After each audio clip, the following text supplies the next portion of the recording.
1대1 소그룹 성경 공부 교재 이제 1과를 배우도록 하겠습니다. 이제 차례를 보시면 1복음 해가지고 하나님의 진리 이렇게 쓰여 있죠. 그다음 내용을 좀 보겠습니다. 여러분들이 교육을 할 때에는 이 앞부분에 있는 서론 부분의 내용은 교육생에게 읽도록 이렇게 유도를 하시는 게 좋을 것 같습니다. 1복음 하나님의 진리, 제가 읽겠습니다. 대부분의 사람들은 행복을 추구하며 살아갑니다. 자신이 꿈꾸던 목표가 성취되었을 때 행복을 경험하기도 하고, 가족 구성원들에게 사랑받고 있을 때 행복을 경험하기도 합니다. 어떤 사람들은 원하는 돈을 더 모으면 행복할 것이라고 믿고, 어떤 사람들은 쾌락을 더 누리면 행복할 것이라고 믿습니다. 어떤 사람은 명예와 권력을, 어떤 사람은 건강하게 오래 산다면 행복하리라고 믿습니다. 그리고 그것들의 가치를 두고 평생을 열심히 살아갑니다. 그렇죠, 여러분. 대부분의 사람들은 행복하기 왜 사냐? 그러면 행복하기 위해서. 어떻게 하면 행복하냐 물어보면 돈 많으면 행복하지 않을까요? 또는 뭐 즐기는 게 행복한 거 아닐까요?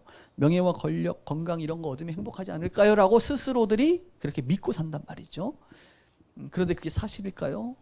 종종 속을 때가 있습니다. 자, 그 다음입니다. 이 시점에서 우리는 스스로에게 솔직히 질문을 해봐야 합니다. 나는 행복을 위해 무엇의 가치를 두고 살아왔는가? 어떻게 살 때 진정으로 행복할까? 그리고 그 행복은 어디서부터 시작되는가 말입니다. 감사하게도 성경은 우리에게 이 질문에 대해 대답해주고 있습니다. 행복, 성경은 복이라고 얘기하는데, 복의 근원이신 하나님을 만나야 한다고. 어떻게 행복하다고요? 하나님을 만나야 한다. 왜? 그분이 행복의 근원이거든. 그 근원으로부터 나오는 생수 같은 그 근원을 맛봐야만 행복할 수가 있는 것입니다. 그리고 참된 행복은 자신의 그 밑줄이 있지요. 가치와 존재, 다른 말로 존재와 가치를 이해하고 발견하는 곳에서부터 시작된다는 말입니다. 여러분, 많은 사람들은 각자 나름대로의 생각을 가지고 행복할 거라고 믿지만, 그리고 그 믿음이 곧 그 사람의 인생의 가치입니다. 가치. 우리는 가치를 따라 살아가는 거예요. 외모를 중요하게 생각하는 가치를 두는 사람은 외모를 위해서 돈을 투자하고 그것에 시간을 보내는 거예요. 그래서 우리는 가치에 따라서 우리의 소중한 것을 투자합니다. 시간, 돈, 에너지, 혹은 관계까지도 그 가치를 위해서 나 모든 것을 투자하는 거예요. 여러분, 정말 그 행복의 가치가 돈이나 다른 것들일까요? 오늘 성경은 뭐라 그래요? 아니다. 이 행복의 시작점은 어디냐? 내가 누구인지, 자기 자신을 발견하고, 그리고 정말 가치 있는 것이 무엇인지를 하나님께서 말씀하신 그것을 발견하는 것에서부터 우리의 행복을 찾아갈 수 있기 때문에 행복의 시작이다, 이렇게 표현하고 있는 거예요. 자, 밑에 보면 1번 창조는 무엇이냐? 다른 말로 나는 누구인가? 라는 것에 대한 질문입니다. 자, 여러분 저를 보세요. 여러분 스스로에게 한번 대답해 봅니다. 여러분은 누구십니까? 다른 말로 너는 누구니? 여러분의 표현대로 나는 누구인가? 자, 옆 사람과 10초씩 나는 누구입니까? 한마디로 정의하세요. 시작. 나는 누구입니다. 너는 누구니? 이렇게 물어보시고 대답을 들어보세요.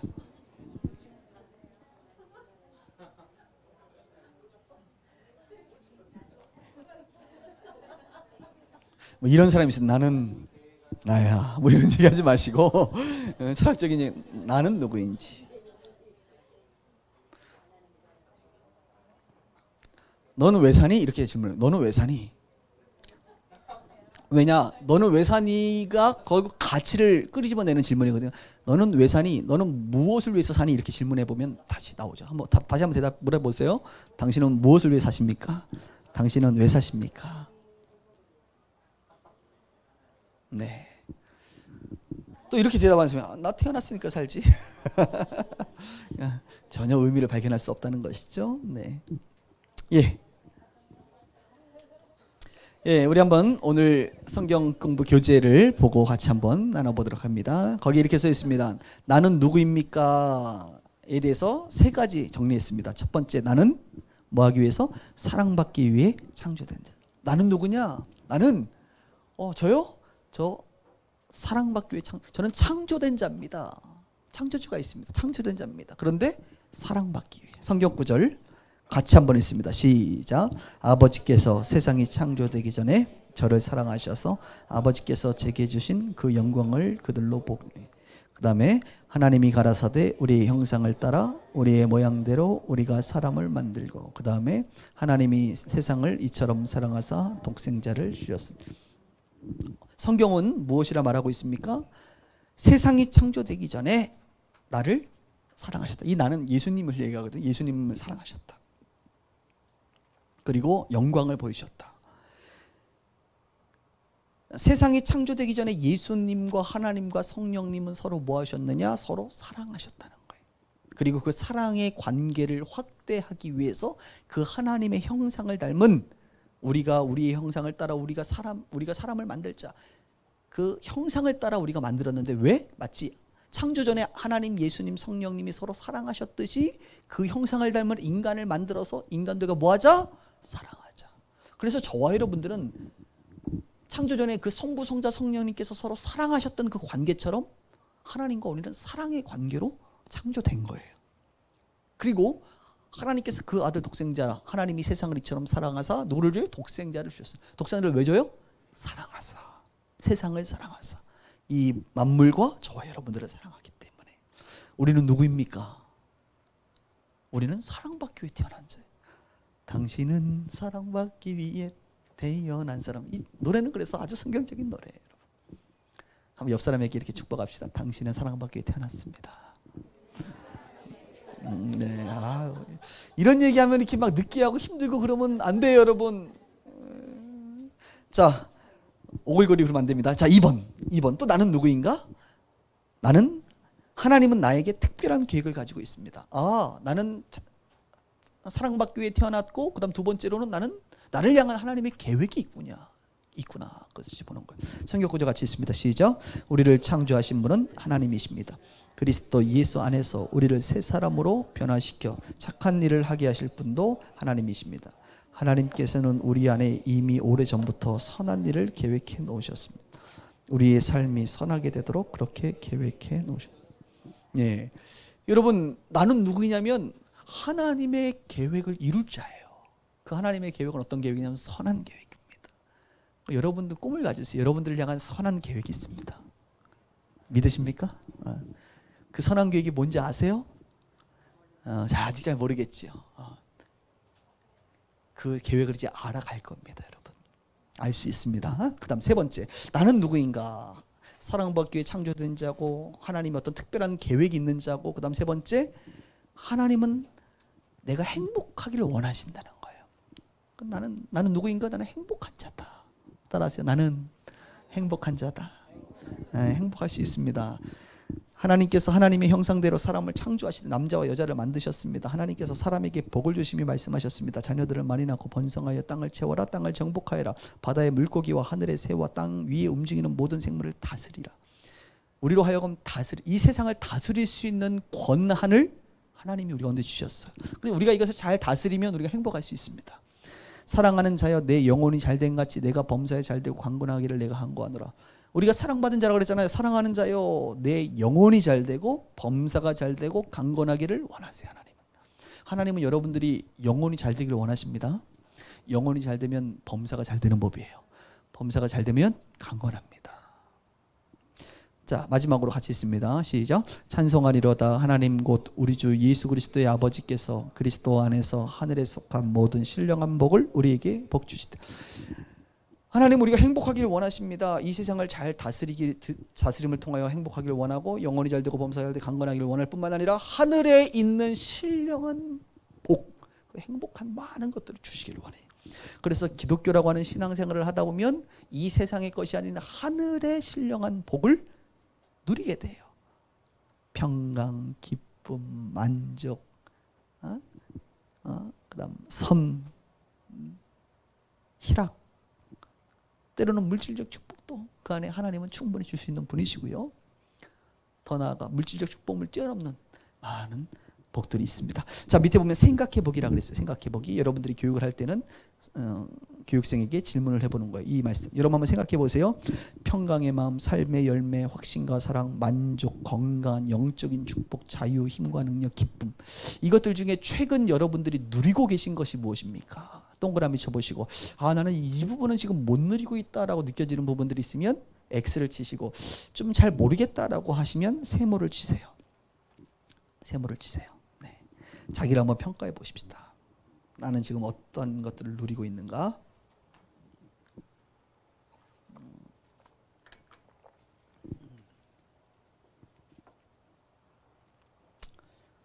딱딱딱 단어를 볼 때마다 뭐 동그라미, 세모, X 딱딱 치세요.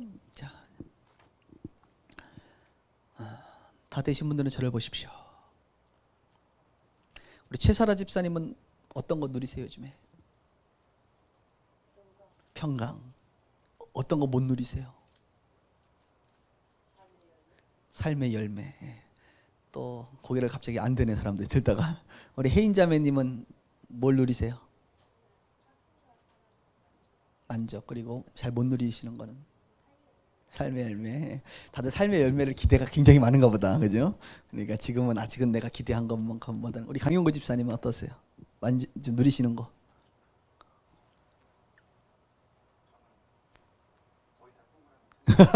거의 다 누리신데, 야, 성령의 사람이야. 자, 우리 마지막으로 우리 보경자매 뭐 누리고 계신 것?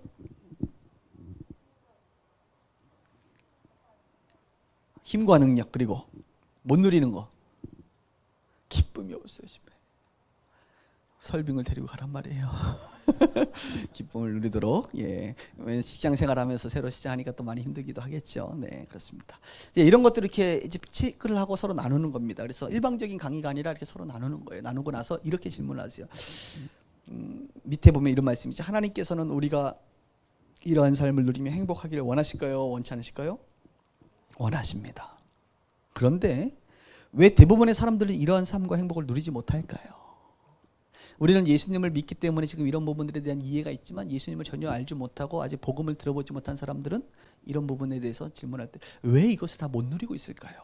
이렇게 질문을 하는 거예요. 왜일까요? 내가 알려고 그러니까 그렇지. 그런 거 답이 이제 여러 가지가 나올 수 있습니다. 바로 사실 밑에 내가 질문하는 모든 것은 바로 밑에 답이 있는데 그것을 보지 않고 계속 질문하는 거. 왜 그럴까요? 어찌할까? 형제야, 형제들아, 우리가 어찌할까? 이게 질문인 거. 어떻게, 왜 그럴까? 이런 걸 하나님은 다 누리길 원하시잖아. 우리가 행복하길 원하시니까. 행복을 위해서 살도록 만들었고 계획이 있고, 그렇죠? 사랑받기 위한 존재인데 왜 이런 걸 못 누리죠? 실제는 이유는 뭘까요? 바로 아래 답이 있습니다. 왜냐? 2번 타락. 무엇이 문제입니까 도대체? 무엇이? 1번 우리는 밑줄에 이렇게 쓰시면 됩니다. 원죄로부터 자유할 수 없습니다. 원죄, 죄 때문에 죄. 결국은 우리가 이러한 행복을 누리지 못하는 만족, 평강의 마음, 삶의 열매, 확신과 사랑, 건강, 자유, 기쁨 이런 거 못 누리는 이유는 결국은 죄로부터 시작되는 것입니다. 성경 구절, 여자가 그 나무를 본즉 먹음직도 하고 보암직도 하고 지혜롭게 할 만큼 탐스럽기도 한 나무인지라 여자가 그 실과를 따먹고 자기와 함께 남편에게 주매 그도 먹은지라. 여러분 선악과 이야기 아시죠? 원죄의 이야기는 창세기에 나오는 아담과 하와의 이야기를 하는 겁니다. 거기 보면 하와가 따먹고 남편에게 주며 남자도 따먹었다. 그리고 이러므로 한 사람으로 문제는 뭐예요? 죄가 한 사람으로 죄가 세상에 들어왔다. 죄로 말미암아 사망이 왔나니 이와 같이 모든 사람이 죄를 지었으므로 사망이 모든 사람에게 이르렀느니라. 모든 사람이 죄를 범하였으면 하나님의 영광에 이르지 못하느니라. 저를 보세요. 죄가 이 원죄는요 말 그대로 그 모든 근원, 문제의 근원입니다. 여러분, 근원. 하나님은 행복과 풍성함의 근원, 생명의 근원이라고 한다면 이 원죄라고 죄는 사망과 우리의 그 모든 그 괴로움의 근원이라고 볼 수 있어요. 원죄라고 하는 것은 죄의 DNA가 전가되는 것입니다. 전가. 그래서 구약에 보면 죄를 용서받으려면 어떻게 합니까? 양이나 소의 머리에 손을 얹어서 내 죄가 너의 죄로 넘어간다는 전가 의식을 행하고 그 죄를 가지고 있는 양이나 소를 죽여 피를 받은 거예요. 똑같습니다. 우리의 죄는요 내가 뭐 어떻게 뭐 잘못해서가 아니라 그냥 태어나면서 전가되는 거예요. 우리 딸 아이 얘기를 잠깐 하면, 우리 딸 아이가 잠을 잘 때 눈을 살짝 떠. 왜 떠요? 아빠가 떠. 그러니까 이 아이의 의사와 상관없이 도대체 이 DNA가, 눈 뜨는 DNA가 뭔지 모르지만 하여튼 전가가 된 거예요. 그죠? 우리 아이의 손을 보면요, 이게 손 모양을 보면 엄마보다는 아빠하고 거의 비슷해요. 그게 참 희한하죠? 우리 아이가 장시로 태어나고 싶어서 태어난 게 아니에요. 김씨로 태어나고 싶어요, 쟤는. 근데 아빠가 장시니까 장시. 저 아이가 38선 위에 태어나지 않고 38선 아래 태어난 것은 자기의 의지와 상관이 없단 말입니다. 혈액형도 마찬가지. 우리는 태어나면서 동시에 내 의지와 상관없이 가지고 태어나는 게 많아요. 전가받은 게 많아. 그 중에 하나가 뭐냐면 죄입니다. 죄. 그래서 죄의 DNA를 가지고 태어나, 그래서 남자의 씨를 받고 태어나는, 결혼해서 남자의 씨를 받고 태어난 모든 사람은 죄의 DNA를 가지고 태어납니다. 그런데 예수님은 남자의 씨를 받고 태어났나요? 그렇지 않죠. 동정녀 마리아의 몸에서 성령으로 잉태함을 받았어요. 그러니까 예수님은 죄의 DNA를 갖지 않고 태어나신 유일한 분이십니다. 그리고 몸을 통해서 죄의 DNA가 전가될 뿐만 아니라 이 세상이라고 하는 곳에서 우리가 살기 때문에, 오늘 아까 아담이 죄를 지음으로 죄가 세상에 들어왔어요. 이 세상. 그래서 세상은요 전부 다 왜곡되기 시작합니다. 자연 우주 만물들이 왜곡돼요. 사자굴에 손 넣으면 사자가 물어야 돼요, 안 물어야 돼요? 원래 안 물어야 되잖아요. 이사에 보면 사자굴에 어린애가 손 넣고 장난치면 큰일 나. 장난쳐도 물지 않는 잠사랑과 기쁨의 그 나라가 섞이. 그러니까 천국, 그러니까 어떤 하나님의 나라, 하나님이 창조한 세계는 인간이 다스리거든요. 망치는 게 아니라 잘 관리하고 다스리게 돼 있어요. 그러니까 자연 우주 만물이 인간의 말을 듣게 돼 있는 거예요, 원래. 근데 사자굴에 손 넣으면 사자가 물어, 요즘에는. 그러니까 왜곡된 거죠. 그런데 사자굴에 들어가서 사자가 안 문 경우가 있죠. 다니엘. 회복된 그리스도인들은 왜곡된 것을 회복시켜 나가거든요. 그 중에 하나가 자연 만물도 마찬가지입니다. 다니엘이 사자굴에 들어갔을 때 뭐라, 사자한테 입 다물어. 그랬더니 애들이 다스림을 받는단 말이에요. 입을 다물어. 안 죽어. 불 가운데 들어갔을 때 죽었어요, 안 죽었어요? 불. 100도가 아니라 영하 5도. 불이 보호를 받는 거야. 해. 멈춰. 여호수아가 멈추니까 멈추잖아요. 강. 갈라져. 여러분, 원래 자연 만물까지도 다스릴 수 있는 존재가 인간인데 죄가 세상에 들어오면서 세상이 왜곡돼 버린 거예요. 왜곡돼 버려요. 이런 죄된 세상에서 태어나서 사는 사람은 죄의 오염이 될까요, 안 될까요? 돼요. 그래서 우리는요, 아담으로부터 시작된 이 죄의 원죄로 말미암아 죄의 DNA가 전가되기도 하고 세상에서 사는 이 죄로 오염될 수밖에 없는 존재입니다. 그리고 이 아담은 인간의 대표성을 가지고 있기 때문에 아담의 결정에 의해서 이 죄가 들어오는 계기를 마련했습니다. 요즘에 FTA 얘기가 또 막 쌀 FTA 얘기가 나오는데, 인간의 대표들인 국회의원들께서 국회에서 대표성을 가지고 허락했기 때문에 FTA 개방이 되고 들어오는 겁니다. 쌀이. 그런 것처럼 아담이 인간의 대표로서 그 문을 열어줬기 때문에 대표성을 가지고 죄가 세상에 들어와 버린 거예요.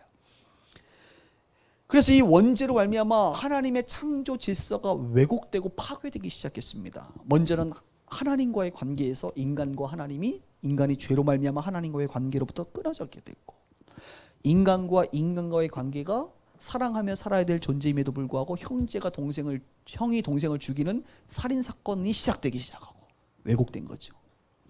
자기 자신과 자기 자신은 서로 자기를 사랑할 수밖에 없는 존재인데, 자기를 볼 때에 우울하고 자존감이 낮고 열등하고, 거울을 보면 내 모습을 보며 거울을 깨고 싶고 자기 자신에 대해서 만족하지 못하는 자기 정체성에 대한 왜곡이 일어나고, 더 나아가 자연 우주 만물과의 관계도 왜곡된 것이 바로 죄의 결과라는 거예요.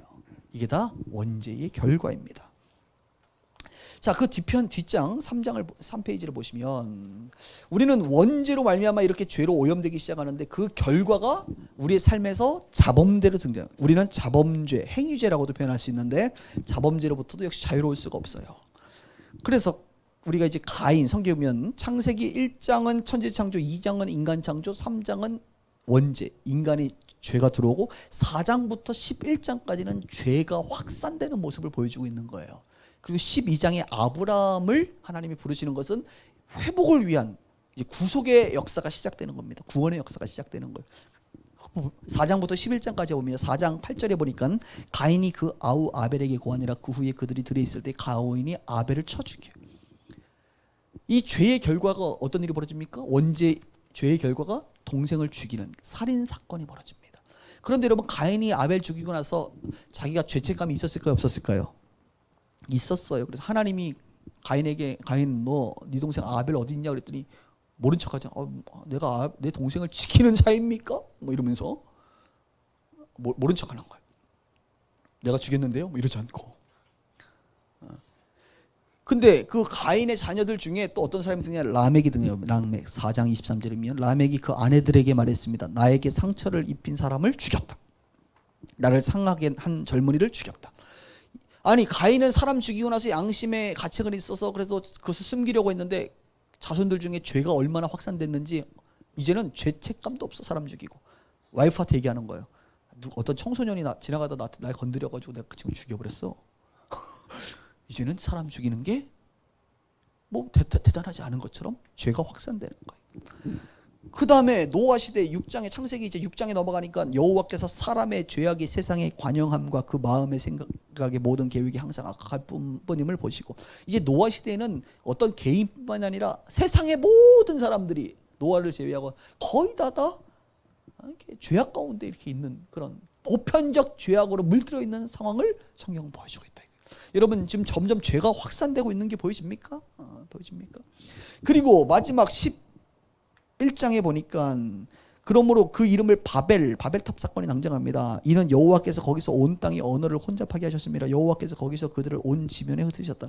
바벨이라고 하는 이 태양신을 섬기는, 이제는 하나님 말고 우리가 점점 하나님도 잊어졌을 뿐만 아니라 우리가 모여서 우리의 힘대로 우리가 성을 쌓자. 하나님은 없어지고 우리만 생기는 거예요. 우리 인간이 흩어짐을, 우리 인간의 세계를, 유토피아를 만들어 보자 라고 한 것이 바로 이젠 바벨탑 사건입니다. 하나님께서 인간들을 흩어버리고 언어를 흩어버리는 사건이 있죠. 그래서 이제 하나님을 버리고 우상을 숭배하는 그런 시간으로 넘어가는, 마치 창세기 11장까지는 그래서 이제 죄가 확산되는 모습을 성경이 보여주고 있는 거예요. 다른 말로 우리는 죄인이다 이거예요. 원죄가 있고 그 원죄로 말미암아 우리의 행위, 우리의 입술이, 우리의 눈이, 우리의 손과 발이, 우리의 생각이 죄를 향하여 달려가고 있는 존재라고 하는 것을 저와 여러분들은 스스로가 잘 알고 있을 거예요. 그래서 창세기 11장 마지막에 보면 이런 말이 있죠. 사례는 잉태하지 못함으로 자식이 없었더라. 이것은 상징적인 의미가 있습니다. 이 사례, 아브라함의 아내 사례가 나중에 90세에 아이를 낳죠. 이것은 상징적인 의미가 있는 거예요. 하나님께서 이 출산을 통하여 결국 인류의 역사를 이끌어 가시는데, 아이를 못 낳게 한다는 건 뭐예요? 이제는 인간들에 대한 소망을 거두시겠다라고 하는, 이 죄로 말미암아 이 인간에겐 정말 소망이 없구나, 이것을 거두시는 사건이 바로 창세기 11장입니다. 그리고 상당한 시간이 지나서 아브라함을 통하여 너는 너의 본토 친척 아비집을 떠나 내가 너에게 지시할 땅으로 가라 해서 아브라함을 불러내고, 그리고 다시 소망을 주시는 거예요. 너의 아내의 몸을 통하여 내가 아들을 낳게 하겠다. 이것은 죄로 물들은 이 죄의 계보가 아닌 하나님의 이 새로운 구원의 계보를 만드시는 것이 아브라함과 이스라엘 백성과 이제 예수님까지 연결되는 큰 성경의 흐름입니다. 다 알고 계시죠? 근데 여러분들에게 성경을 배우시는 분들은 전혀 모르고 있다는 거. 여러분들도 오늘 눈빛이 상당히 처음 듣는 눈빛을 지금 보내시는 분들이 있는데, 이거 홍 목사님이 가르쳐 주셨을 텐데 지금 저자 직강에 안 받으신 분들이 좀 계신 것 같아서 좀 적지 않게 당황스럽습니다. 자, 저를 보세요. 그래서 결국은 우리가 정말 나이를 점점 먹어가면서, 그리고 양심 있는 사람이라고 한다면 당신은 죄인입니까? 라고 하는 질문에 대해서 예 라고 대답할 수밖에 없어요. 여러분 질문합니다. 여러분은 죄인입니까? 옆 사람을 쳐다보면서 한번 질문해 보세요. 너 죄인이지? 시작. 그리고 대답도 해보세요. 아니야! 이렇게 얘기할 수 있겠나요? 그죠. 우리는 다 죄인인 거예요. 그래서 하나님이 우리를 사랑하시고 하나님의 뜻이 있지만 우리가 이 죄 때문에 하나님으로부터 이 행복을 누리지 못하는, 원죄가 있고 그 원죄로 말미암은 나의 행위, 죄가 하나님과 인간과 나와 세상과의 관계를 다 어지럽혀버렸어요. 왜곡시켰기 때문에, 깨어졌기 때문에 거기서 얻을 수 있는 복을 못 누리고 있는 것이죠. 목사님 어떡하죠? 이 문제를 이제 좀 해결해야 될 것 같은데. 문제가 발생하면 해결이 되잖아요. 그렇죠? 해결 방법이 있습니까? 있다고요? 있다고 믿고 싶겠지. 예, 있습니다. 자, 보십시오. 3번. 구원. 이런 상황에서 우리를 구원하는 사건이 있습니다. 해결 방법이 무엇입니까? 1. 하나님의 공의와 사랑의 성품을 이해해야 합니다. 자, 저를 보세요. 갑자기 많은 사람들이 해결 방법이 무엇입니까 하면 갑자기 예수님이요 이렇게 나온단 말이에요. 예수님. 지금까지 예수님은 제가 이야기한 것 중에 등장했을까 안 했을까요? 아니 갑자기 예수님이 지금 하나님과, 이렇게 쓰면 안 되겠네. 하나님과 인간의 관계를 지금 계속 말하고 있어요. 하나님과 인간의 관계를 지금 하나님께 창조함을 받았다. 하나님의 사랑을 받는 존재다. 우리도 하나님과 사랑하고 교제하고 이런 사랑의 교제를 하는 관계가 바로 우리 인간의 관계인데, 결국 죄로 말미암아 이 하나님과의 관계가 다시 이렇게 멀어져서 관계를 갖지 못하고 행복을 누리지 못하고 있었단 말입니다. 그러면 이 문제의 해결을 어떻게 해야 될까요? 해결. 갑자기 외부에서 누군가 딱 들어와서 십자가가 딱 그려지면서 예수님이 이거 하셨다. 이렇게 비논리적인 게 어딨어? 예수님은 지금 등장이 됐어요? 안 돼요? 아니 왜 예수님이 등장을 해요? 하나님하고 지금 내 얘기를 하고 있는데, 그죠? 하나님하고 내 얘기하고 있잖아 지금. 예수님이라는 존재는 우리가 알지도 못했으니까 일단 빼자 이거예요. 그런데 하나님과 우리의 이야기를 하다 보니 하나님에 대해서 조금 알 필요가 있다 이거예요. 하나님은 어떤 분이시냐? 하나님은 사랑의 하나님이시고 하나님은 공의로우신 분이시다. 하나님에게는 대표적인 특성이, 성품이 두 가지가 있습니다. 자, 성경 볼까요? 3페이지 보니까 그는 반석이시니 그 공덕이 완전하여 그 모든 길이 공평하며 진실 무망하신 하나님이시니 공의로우시고 정직하시다. 하나님은 정확하세요. 잘못된 건 잘못된 거고 잘된 건 잘된 거고, 1만큼 된 건 1만큼 된 거고 10만큼 된 건 10만큼 된 거고. 우리 주님의 평가는 정확히, 다른 말로 공의로운 재판관이신 거예요. 우리 주님은 10만큼 죄 지은 사람한테 너네 1만큼으로 내가 쳐줄게, 이게 공의로운 건 아니잖아요. 그렇죠? 죽을 죄를 지면 죽이는 게 공의로운 거예요. 그렇죠? 죄를 안 지으면 살리는 게 공의로운 거고, 하나님은 너무나도 거룩하시기 때문에 그분은 공의로우신 분입니다. 그 다음에 하나님 공의로울 뿐만 아니라 하나님이 세상을 이처럼 사랑하사 독생자를 주신 이는 저를 믿는 자마다 멸망치 않고 영생을 얻게 하시니, 하나님은 사랑의 하나님이세요. 하나님의 사랑의 하나님인 것을 우리 모두는 다 알고 있습니다. 하나님은 저와 여러분들을 사랑하기 위해서 창조했고 끊임없이 사랑해 주시고 영원히 사랑해 주시는 분이세요. 그죠?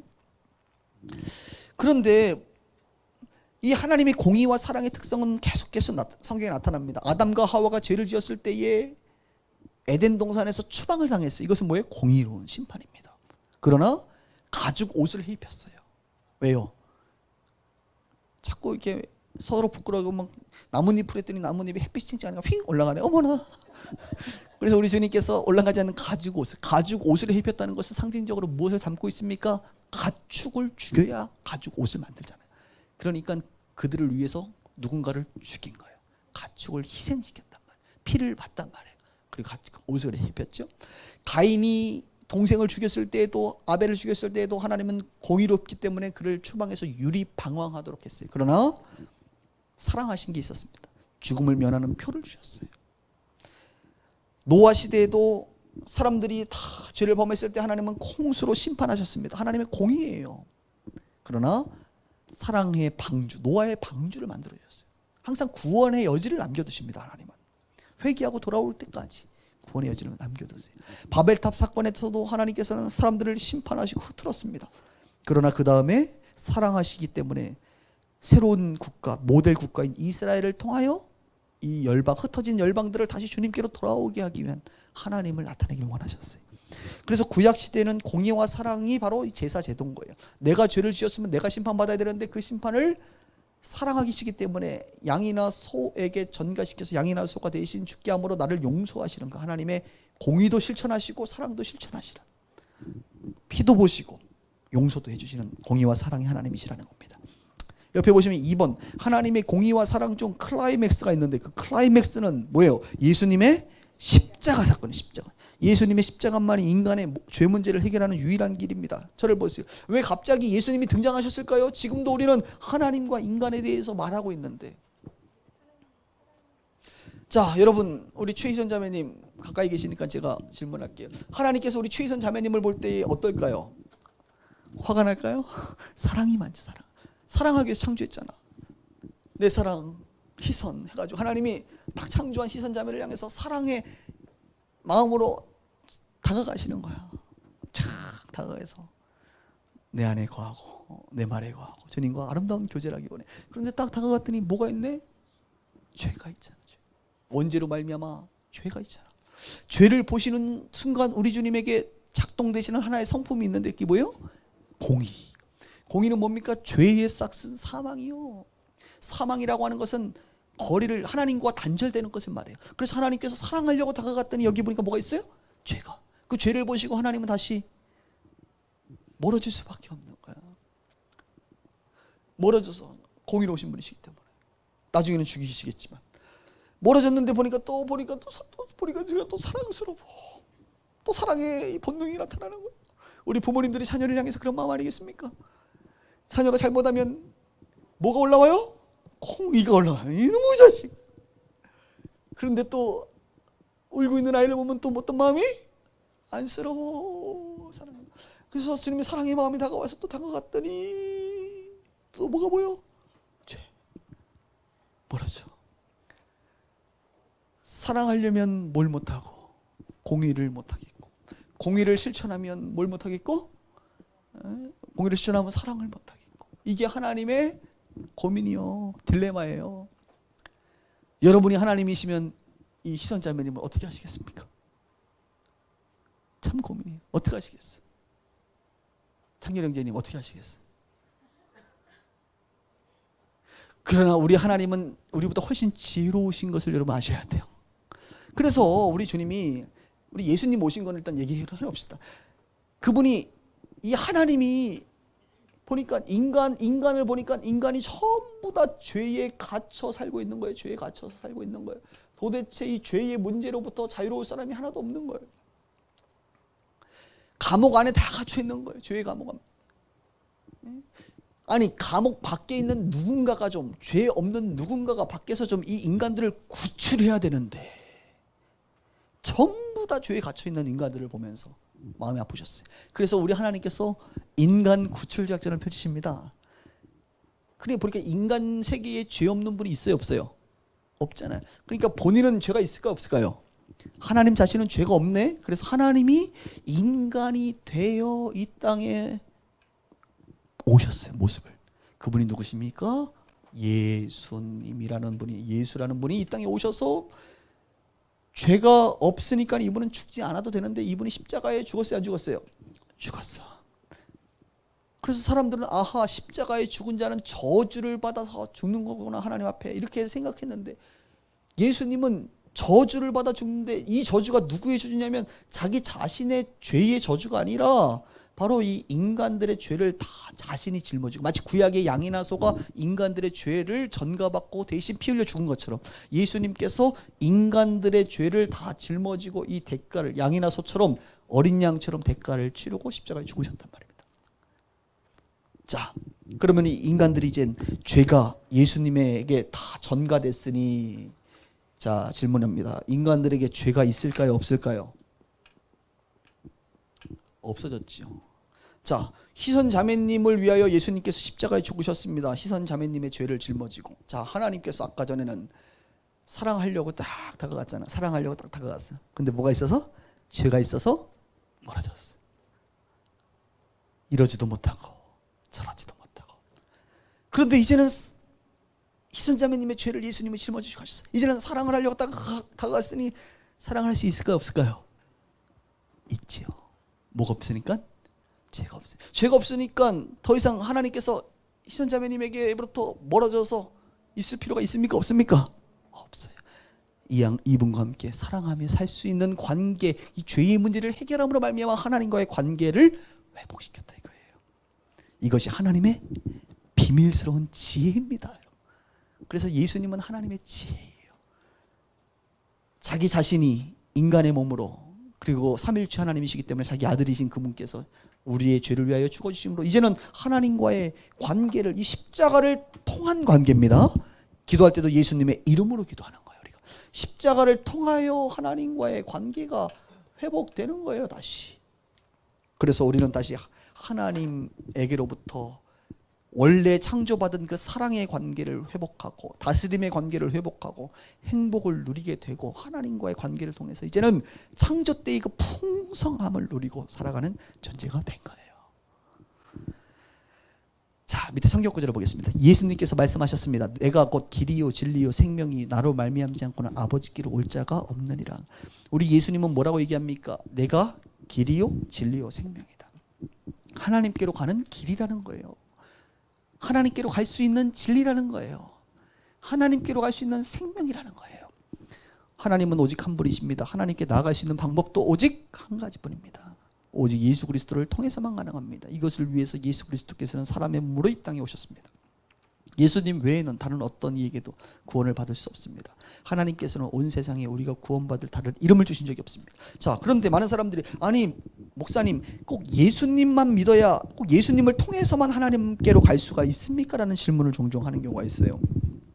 아니 목사님, 우리가 등산을 하더라도 산이 이렇게 있으면, 산을 멀리서 봤을 땐 산이 이렇게 있지만, 산을 올라가는 길이 이 길도 있고, 이 안에서도 있고, 이 길도 있고, 이 길도 있고, 이렇게도 있고, 뒤에서도 이렇게 있을 건데, 꼭 그렇게 산이 올라가는 길이 꼭 오직 예수님이어야만 합니까? 너무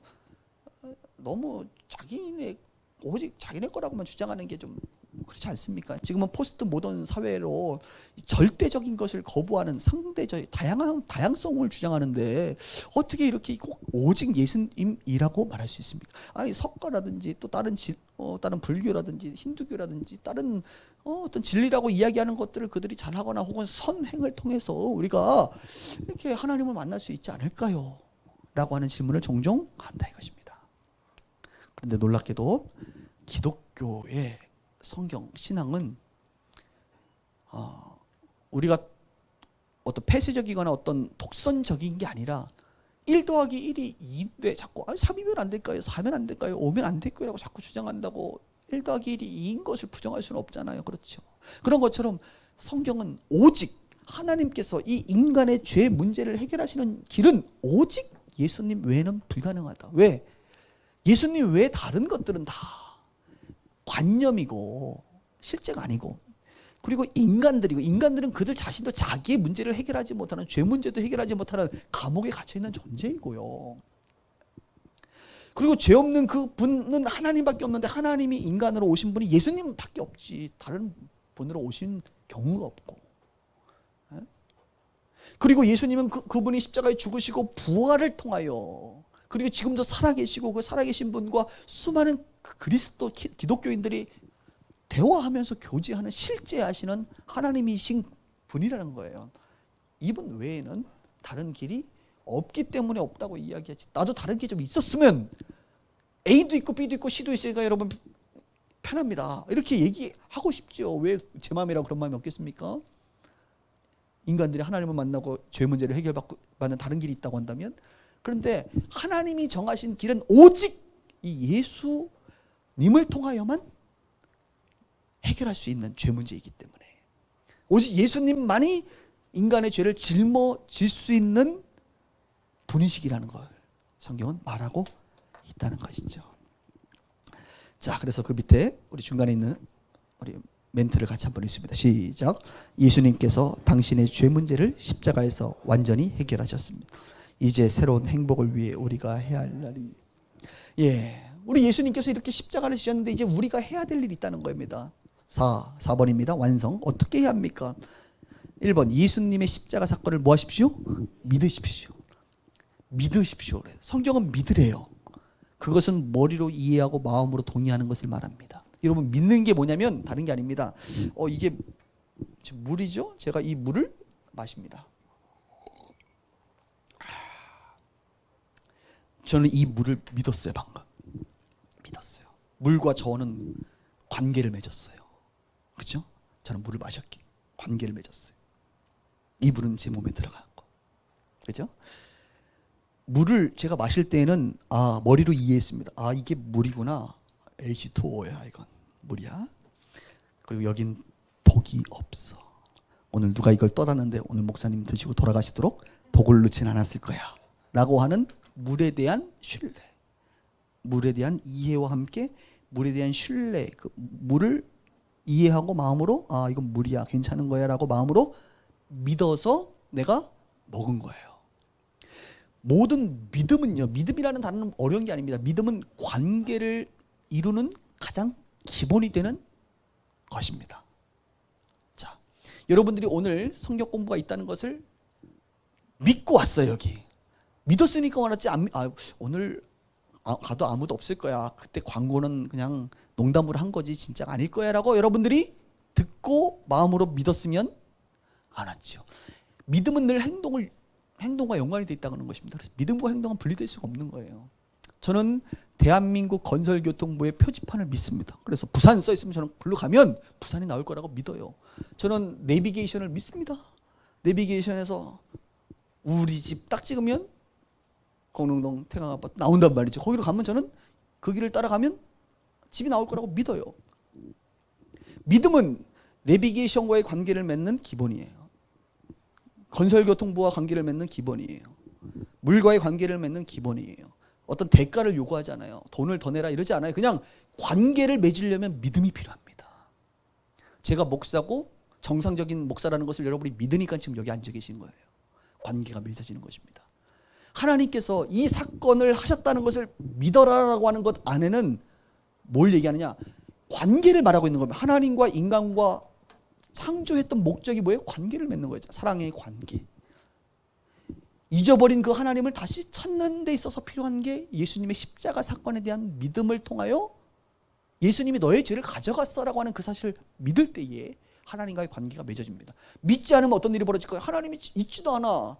내가 죄인도 아니야. 예수님이 나의 죄를 위해 죽지도 않았어라고 하는 것을, 그러니까 그 사실을 믿지 않으면 어떻게 하나님과 관계가 맺어집니까? 하나님이 없다고 생각하는데 어떻게 관계를 맺어요? 존재해야만 관계를 맺는 거 아닙니까? 이것이 물이라고 생각해야 관계가 맺어지죠. 독극물이라고 생각하는데 어떻게 관계가 맺어져요? 멀리할 수밖에 없지. 그렇죠? 믿음은 모든 관계에 있어서의 기본이다. 그래서 믿으라. 머리로 이해하고 마음으로 믿고 입으로 시인하면 됩니다. 성경에 보십시다. 여러분이 만일 여러분의 입으로 예수님은 주님이시다라고 고백하고 또 마음으로 하나님께서 그리스도를 죽은 자 가운데 살리신 것을 믿으면 여러분은 구원을 얻을 것입니다.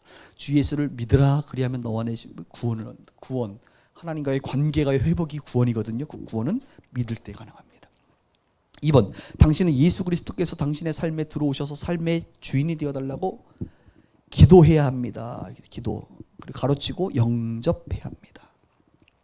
이것은 곧 왜곡된 창조 질서를 바로 잡는 것의 시작이에요. 시작.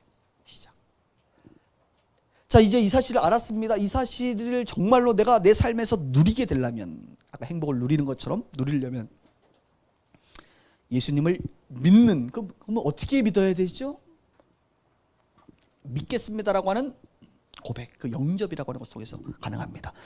밑에 성경 구절이 있습니다. 누구든지 그분을 영접하는 사람을, 영접은 받아들이는 거잖아요.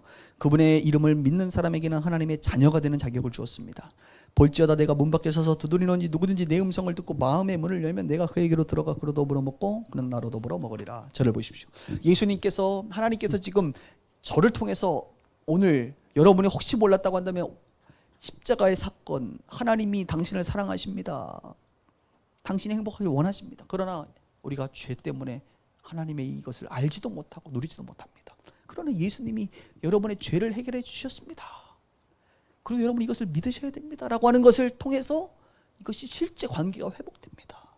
맺어집니다 라고 하는 이 사실을 들었다고 한다면 어떻게 해야 돼요? 여러분은 이것을 받아들이든지, 에이 무슨 신화 같은 얘기를 하고 있어, 말도 안 되는 얘기하고 있어, 무슨 구라도 이런 구라가 다 있어, 김구라도 아니고. 문자가 왔어요. 이렇게 생각한다면 믿지 않는 거예요. 그러면 이것은 실제로 하나님이 존재도 없을 뿐만 아니라 실제화되지 않는, 예수님을 믿기로 시작하는 것, 영접하는 것. 그 영접은 기도를 통해서 영접이 가능한데, 기도를 통해서 영접하는 순간, 우리가 누군가를 집으로 영접하려면 문을 열어야 되듯이, 이 시간에 지금 이 사건을 목사님의 입술을 통해서 여러분의 마음에 예수님께서 두드리고 계시는 거예요. 밖에서 문을 두드려요. 네, 마음의 문을 밖에서 두드리는 거예요. 문을 여시도록. 문을 열면 내가 너에게로 들어가신대요. 너와 더불어 먹고 마시고, 실제 이 말씀이 관념이 아니라 신호가 아니라 실제이고, 그리고 그 실제에는 하나님을 만나고 하나님과의 관계가 시작되고 죄가 용서되고 하나님께서 주신 행복을 누리기 시작하는 시점이 바로 지금 이 순간이라는 겁니다. 두드리고 계시는 예수님의 음성, 예수님의 음성을 듣고 마음의 문을 열면 됩니다. 마음의 문을 여시겠습니까? 이 사실이 머리로 이해가 되세요? 마음으로 믿어지세요? 그러면 기도를 통해서 입으로 고백하는 순간, 문을 여는 그 순간 주님이 여러분 안에 거하시고 하나님과의 관계가 시작되고 죄가 용서가 되는 것입니다. 자, 그러면 한번 다음 페이지 5페이지입니다. 마지막 같이 맨 위에 있는 말씀을 같이 했습니다. 시작. 당신은 하나님께 당신의 마음을 여는 간단한 기도를 통해 예수 그리스도를 당신의 삶에 영접, 초청할 수 있습니다. 밑에 이런 기도문이 있는데 제가 읽을 테니까 잘 들어보세요. 주 예수님, 나는 주님을 믿고 싶습니다. 십자가에서 죽으심으로 내 죄를 용서하시니 감사합니다. 지금 나는 내 마음의 문을 열고 예수님을 나의 구주, 나의 하나님으로 영접합니다. 나의 죄를 용서하시고 하나님의 자녀 삼아주시고 구원을 허락하여 주옵소서. 주님, 나를 다스려 주시고 나를 주님의 사람으로 만들어 주옵소서. 예수 그리스도의 이름으로 기도드립니다. 아멘. 이 기도가 마음에 드세요? 그렇다고 한다면 눈을 감으세요. 그리고 진실되게, 거짓이 아닌 진실되게 이 기도를 따라서 하십시다. 그러면 주님께서 여러분들의 그 기도를 통해서 마음의 문을 여는 행위를 통하여 주님이 여러분들에게 들어오시고 이 십자가의 사건이 실제화되는 것입니다. 진지하게 따라서 기도하십시오. 주 예수님, 나는 주님을 믿고 싶습니다. 십자가에서 죽으심으로 내 죄를 용서하시니 감사합니다. 지금 나는 내 마음의 문을 열고 예수님을 나의 구주, 나의 하나님으로 영접합니다. 나의 죄를 용서하시고 하나님의 자녀 삼아주시고 구원을 허락하여 주옵소서. 주님, 나를 다스려 주시고 나를 주님의 사람으로 만들어 주옵소서. 예수님의 이름으로 기도드립니다. 아멘. 여러분이 진실되게 지금 기도를 통하여 마음의 문을 여셨다면 예수님께서 여러분의 기도를 들으시고 하나님께서 여러분의 기도를 들으시고 여러분의 죄 문제가 십자가에게 넘어가는, 마치 양이나 소에게 전가듯이 넘어가는 것이고 하나님의 관계가 완성된 게 아니라 시작된 거예요. 완성을 향한 그 풍성함의 완성을 향해서 여러분들이 이제 달려가기 시작하는 것입니다. 거기 보면 날짜가 써 있습니다. 오늘은 14년 7월 19일입니다. 그리고 여러분의 이름을 서명을 하세요. 그리고 그 밑에 있는 성경 구절을 같이 한번 읽습니다. 시작. 누구든지 주의 이름을 부르는 자는 구원을 얻으리라. 아멘. 자, 이렇게 해서 1과가 끝나고요. 그리고 중요한 사실인데 조금 어려운 부분들인데 여러분들에게 다시 한번 좀 보충 설명을 합니다. 동영상을 보시는 분들도 끄지 마시고 계속 남은 시간을 좀 할애를 하셨으면 좋겠어요. 자, 여기 보면 이제 우리가 이렇게 1과를 복음을 이렇게 설명하면 좋은데 혹 어떤 분들이 뭐 창조 전에 뭐 삼일체 이런 이야기도 좀 나오거든요. 그래서 그런 이야기를 좀 다시 하겠습니다.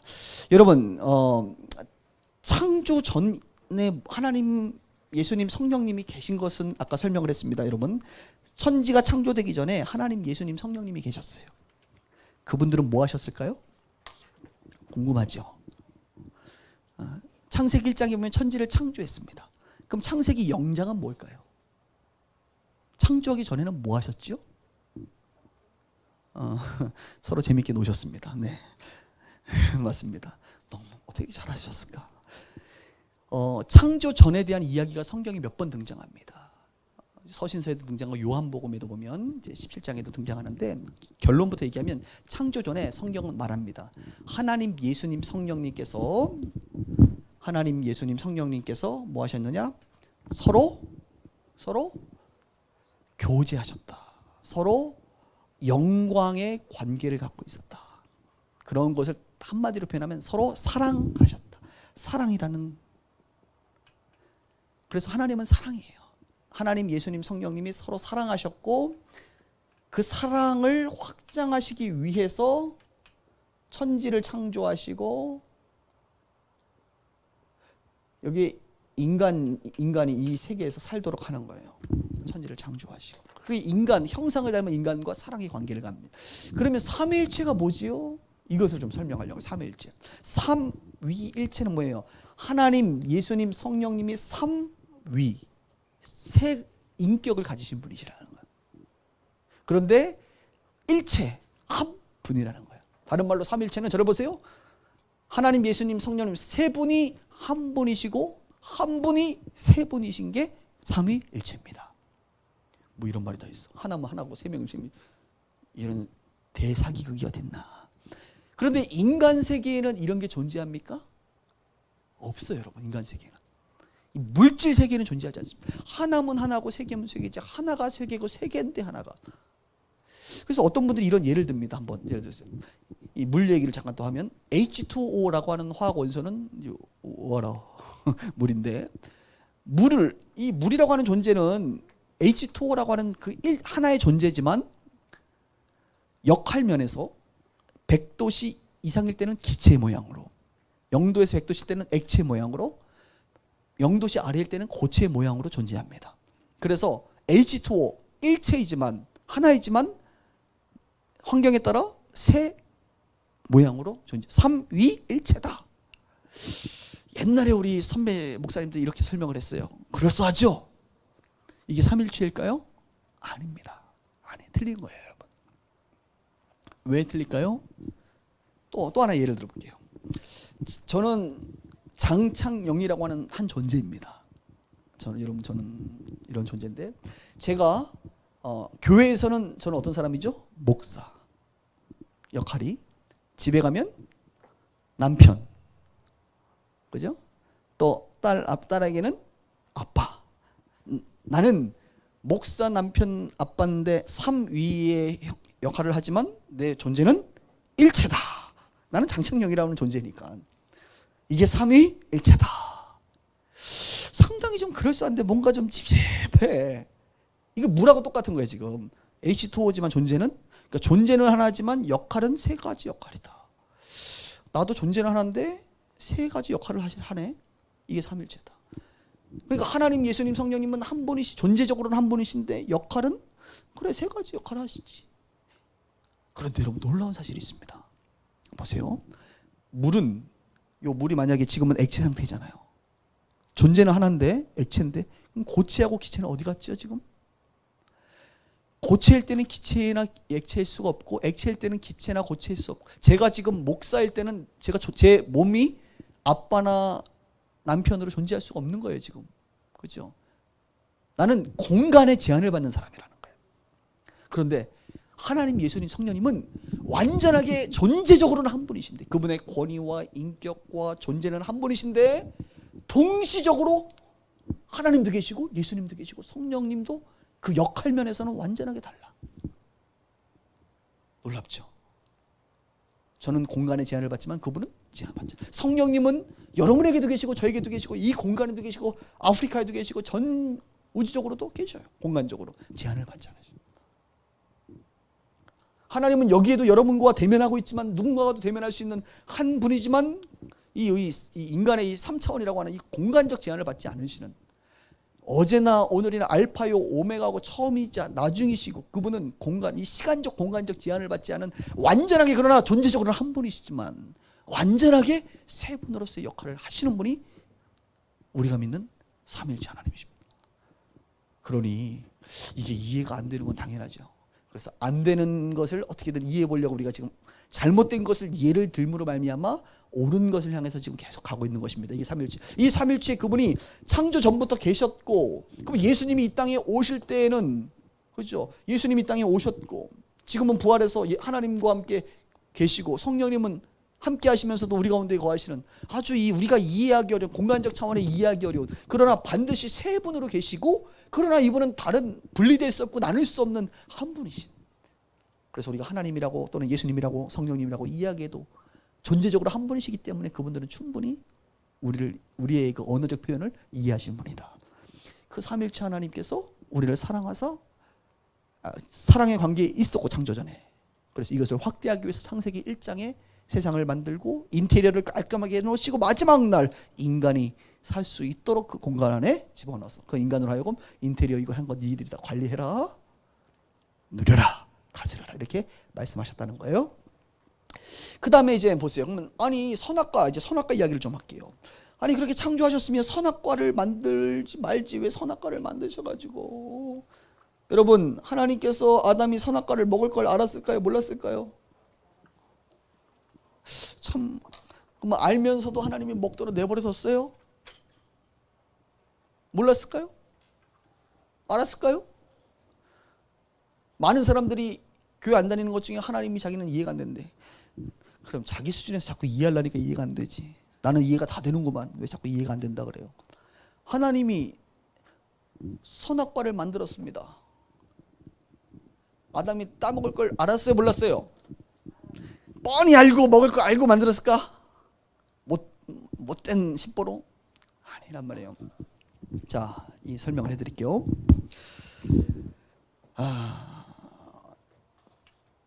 창조 전이 있고 하나님 창조하신 것이 있죠. 그리고 타락, 인간의 이제 타락이 있는데 이게 이제 선악과입니다. 선악과. 선악과는 선악을 알게 하는 나무예요. 정확히 표현하면 선악을 알게 하는. 그러니까 저것을 보는 순간 선과 악이 존재한다는 걸 알도록 하기 위해서 만들어 놓은 거라 이겁니다. 우리는 어떠한 정보를 주기 위해서 때로는 교보제를 써요. 교보제. 자 보세요.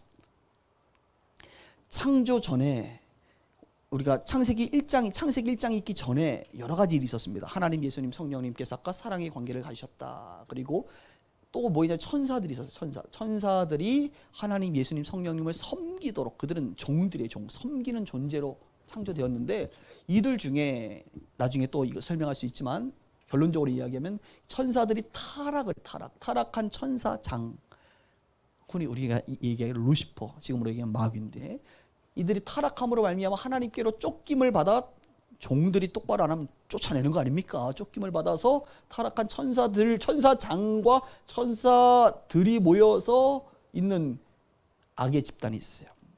악이란 말입니다. 이들이. 하나님은 이것을 악이라고 표현하고 하나님 존재를 선이라고 표현하세요. 선과 악이 있습니다.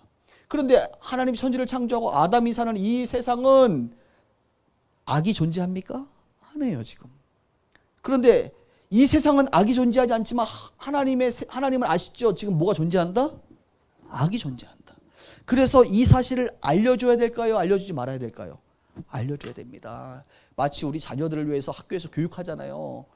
얘들아, 밤 늦게 가다가 음산한 골목을 가면 이상하게 생긴 아저씨들이 너희들에게 다가오거든. 너희들 조심해라. 악한 것을 알려준단 말입니다. 대마초는 피지 마라. 담배는 몸에 해롭다. 불이 나면 이렇게 가야 된다. 악한 것이 존재하잖아요. 그러니까 어른들은 자녀들에게 악한 것들을 알려줘요, 안 알려줘요? 알려줘요. 왜? 조심하라고. 하나님께서 에덴 동산에 선악과를 중앙에다가 만들었습니까? 구석 모퉁이에다가 만들었습니까? 동산 중앙에 만들었습니다. 철조망 쳤어요, 안 쳤어요? 안 쳤어요. 보라는 거예요, 보지 말라는 거예요? 보라는 거예요. 동산 중앙에 이 나무 이름이 뭐냐면 선악을 알게 하는 나무야. 너 지금 하나님 악이 뭐예요? 선이 뭐예요? 담배가 뭐예요? 대마초가 뭐예요? 경험해보질 않았으니 알 수가 없죠. 그런데 하나님은 지금 악이 존재해. 이 악한 것들이 하늘에서 이젠 이 세상으로 진입하려고 해요.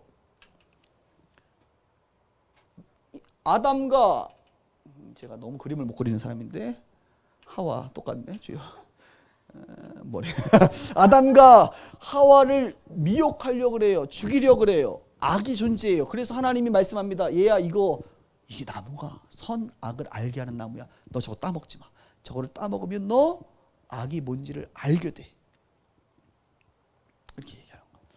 보라는 얘기입니다. 그래서 선악과를 만든 이유는 세 가지가 있어요. 첫 번째, 악이 존재한다.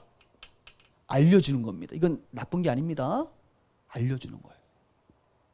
두 번째, 따먹지 마라고 얘기하는 순간 나와 너의 관계가 형성되는 거예요. 나는 창조자고 너에 대해서 말하는 자고 규칙을 정할 수 있는 자고 그것이 이 규칙 안에서 움직일 때 너는 행복한 거야.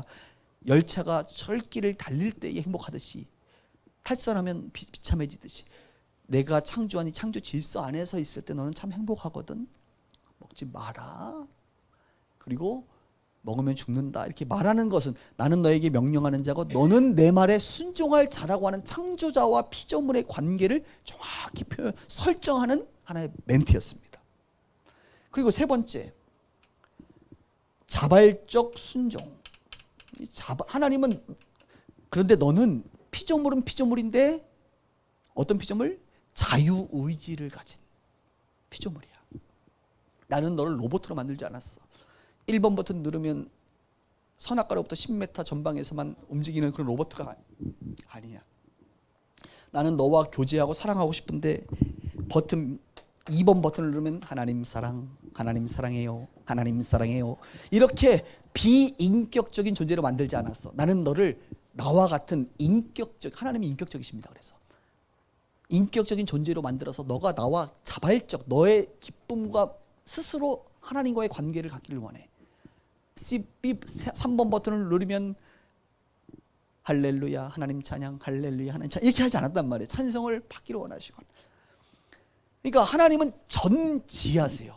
모든 것을 아세요. 모든 것을 아세요. 근데 모든 것을 아시는 것과 모든 것을 통제하는 것은 다릅니다. 저는 우리 딸이 눈을 뜨고 자는 것을 알아요. 그런데 제가 뜨도록 통제를 하지 않아요. 자발적인 거지 그거는. 저 아이가 몇 시에 자고 몇 시에 일어날지를 알아요. 왜? 전지한 아빠니까 이 아이를 안단 말이야. 근데 이 아이가 몇 시에 자고 몇 시에 일어나도록 내가 통제하지 않습니다. 자발적. 하나님은 아담이 안타깝지만 선악과를 따먹을 걸 알아요. 그래서 창조 전에 예수님의 십자가 사건을 계획하셨다고도 성경은 말합니다. 미리 아심, 예지, 전지하시기 때문에 예정도 하시는 분이세요. 그래서 아담이 자발적으로 먹지 말아야 되는데 이들이 누가 따먹었어? 자기네들이 따먹었어.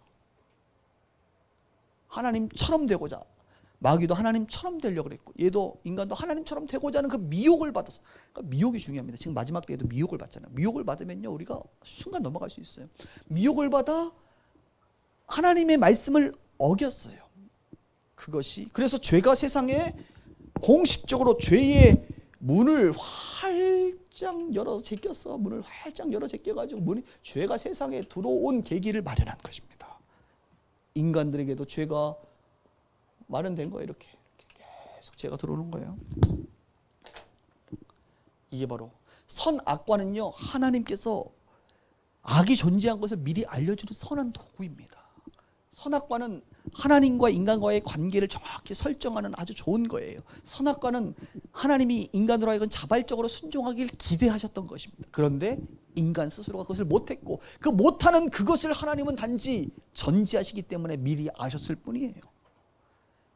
그리고 마음 아프셨고 결국 이것을 회복하기 위한 사건으로 결국은 이 창조전에 아셨기 때문에 예수님의 십자가를 계획할 수밖에 없었고 인간 세계가 시간의 흐름을 따라 흘러가는 사이에 그리고 하나님께서 예수님의 십자가 사건을 예언하시고 결국 AD